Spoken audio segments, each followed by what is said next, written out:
Welcome back. A vintage train carriage is almost ready to return to service. With a few final touches, volunteers at the Don River Railway say the carriage will look and feel just how it did when it ruled the railways nearly a century ago. Tasmania's oyster industry is counting the cost of devastating outbreaks of disease.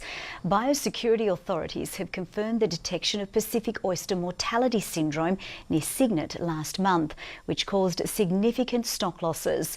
Growers are sweating with warmer weather linked to outbreaks. There is still the risk of those water temperatures bumping up in the next couple of weeks and causing more pain. But we're sort of hopeful that we can get through without another major event, especially seeing as though Easter's only a couple of weeks away. Despite outbreaks of POMs in Tasmania, commercial oysters remain safe to eat. British counter-terrorism police are investigating the unexplained death of a Russian man who was an enemy of Vladimir Putin. He was found dead in his London home as tensions between the UK and Moscow escalate over the poisoning of a former spy. Welcome back. These are some of the stories making headlines tonight. The family of a murdered Tasmanian man hoping for answers.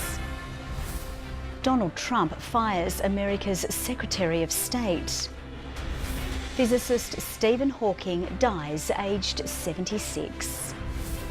And the state's tourism visitation up 18%. An 11-year-old affected by paraplegia has set off on an ambitious journey across the Three Capes track. Joined by 22 volunteers, Sam King is using the trek to raise money for Variety Tasmania, an organisation that's helped him and his family. And now let's take a look at the day's business and finance news with thanks to Tasplan, your local super fund. The share market has closed lower after investors' confidence was dented by US President Donald Trump's sacking of his Secretary of State. The ASX 200 index has dropped by 39.4 points. A short time ago, the Australian dollar was trading at 79 US cents and 63.44 euro cents. Sport is next with Tom Cooper. Good evening, Tom. A couple of golfing greats set to lead the charge at Royal Melbourne. Good evening to you, Joe. That's right. Tiger Woods and Ernie Els have been named team captains for next year's President's Cup. Also coming up, Darren Lehmann puts the heat on his top order ahead of the next test against the Proteus. And half-ton